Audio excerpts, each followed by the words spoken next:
نہایت ہی واجب الادب خواتین و حضرات، یہاں پہ ہمارے نہایت ہی واجب الادب عالم دین علامہ راجہ ناصر عباس صاحب،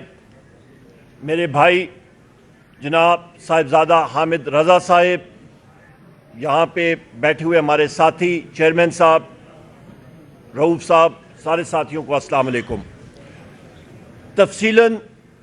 چیئرمین پاکستان تحریک انصاف جناب بیرسٹر علی گور خان صاحب نے تفصیلاً آپ سے بات کر لی ہے۔ میں مختصر 2-3 اسپیکٹس پہ بات کروں گا اور مجھ سے بات پھر علامہ صاحب بات کریں گے اور حامد رضا صاحب آپ سے مخاطب ہوں گے۔ خواتین و حضرات، ہم لوگ پاکستان میں کسی قسم کی فرقہ واریت یا اس طرح کی چیز نہیں چاہتے۔ ہم لوگ چاہتے ہیں یونٹی، کہ پوری قوم متحد ہو، بہتر طریقے سے چلے۔ اس کے ساتھ ساتھ آج جس طرح کے بیرسٹر گور علی خان صاحب نے یہاں پہ اعلان بھی کیا کہ پاکستان تحریک انصاف کے حمایت یافتہ امیدواران جو کہ کامیاب ہوئے ہیں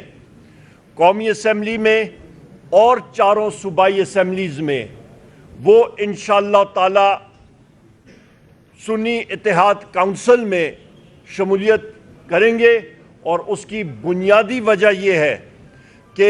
ریزرو سیٹس کا جو کوٹا ہوتا ہے وہ سیاسی پارٹی کے پلیٹ فارم سے ہوگا، اور اس کے لیے انشاءاللہ تعالی ہماری جستجو ہوگی، اور اس کے ساتھ ملنے سے ہماری جو اسٹرینتھ ہے، ہماری تعداد، اس میں مزید اضافہ ہوگا۔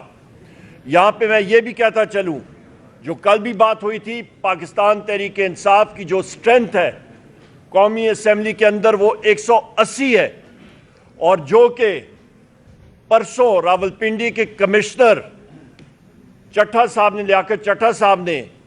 ایک پورا پول جو ہے وہ احاطہ کیا، سامنے لائے، اس کے سامنے پتہ لگا کہ کس طرح کی الیکشن سے پہلے پری پول ریگنگ ہوتی رہی ہے، الیکشن کے دن دھاندلی ہوتی رہی ہے، اور الیکشن کے بعد جس طرح کی ٹیکنیکل دھاندلا ہوتا رہا ہے وہ بھی وہ سامنے لائے۔ اور اس چیز کی کل ہم نے ڈیمانڈ بھی کی تھی کہ ہمارے امیدواران ان کو فل فور جو فارم 45 ہے وہ موجود ہیں، اس کی بنا پہ جو اصلی فارم 47 بننا چاہیے اور ان کو ریٹرنڈ کینڈیڈیٹ ڈکلیئر کرنا چاہیے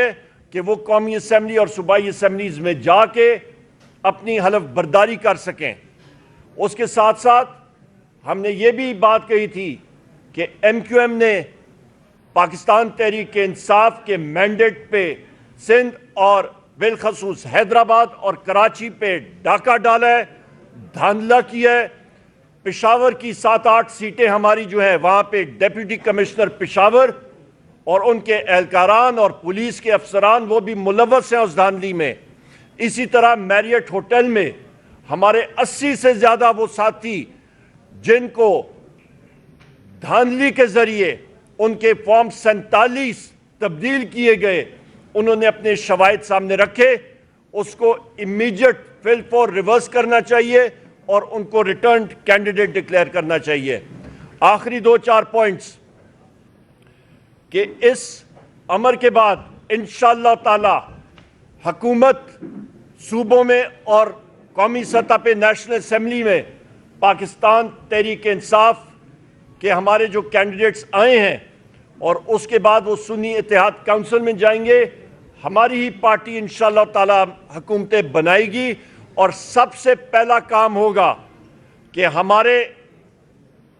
دلوں پہ راج کرنے والے وزیر اعظم عمران خان صاحب، بشرا بی بی کی رہائی، اس کے ساتھ ساتھ شاہ محمود قریشی صاحب، چودھری پرویز الہی صاحب، ہماری خواتین جو اس وقت پابند سلاسل ہیں، ہماری سینئر خواتین ممبران، ان کی فوراً پابند سلاسل سے رہائی، اور ہمارے جو مرد حضرات ہیں، سینئر لیڈرشپ ہیں جو پابند سلاسل ہیں، ان کی رہائی، اور سب سے اہم ہمارے سروں کے تاج، ہمارے وہ ورکرز جنہوں نے عمران خان صاحب اور پاکستان تحریک انصاف کے نظریے کے اوپر حقیقی آزادی کے لیے قربانیاں دیں، اور جن پہ ایف آئی آرز ہیں اور وہ پابند سلاسل ہیں، ان کی فی الفور رہائی، اس کے لیے ہمارا یہ ہدف ہوگا، اس پہ ہم لوگ کام کریں انشاءاللہ تعالی۔ خواتین و حضرات، میں نے یہ باتیں آپ کے سامنے پیش کی، اور اس کے بعد میں نہایت ہی واجب الادب جناب علامہ راجہ ناصر عباس صاحب سے گزارش کروں گا کہ وہ آپ سے مخاطب ہوں، اور میں یہاں پہ یہ بھی کہتا چلوں کہ ہماری MWM مجلس وحدت المسلمین، انہوں نے جتنی سپورٹ کی ہے عمران خان صاحب کے لیے، پاکستان تحریک انصاف کے لیے، میرے پاس وہ شکریہ کے الفاظ نہیں ہیں۔ ہر جگہ پہ علامہ صاحب کہتے ہیں کہ انسان کے لیے ایک اسٹریٹجک تھنکنگ ہونی چاہیے۔ یہاں پہ میں علامہ صاحب آپ کا تہ دل سے پاکستان تحریک انصاف کے ہر ایک ورکر کی طرف سے آپ کا، آپ کی ٹیم کا تہ دل سے مشکور ہوں کہ جو آپ کی سوچ ہے پاکستان کے لیے، جو آپ کی سوچ ہے اسلام کے لیے، ہم لوگ آپ کا تہ دل سے شکر گزار ہیں کہ ہمیشہ آپ نے پی ٹی آئی کی اور عمران خان صاحب کی حمایت کی ہے۔ بہت بہت شکریہ جی۔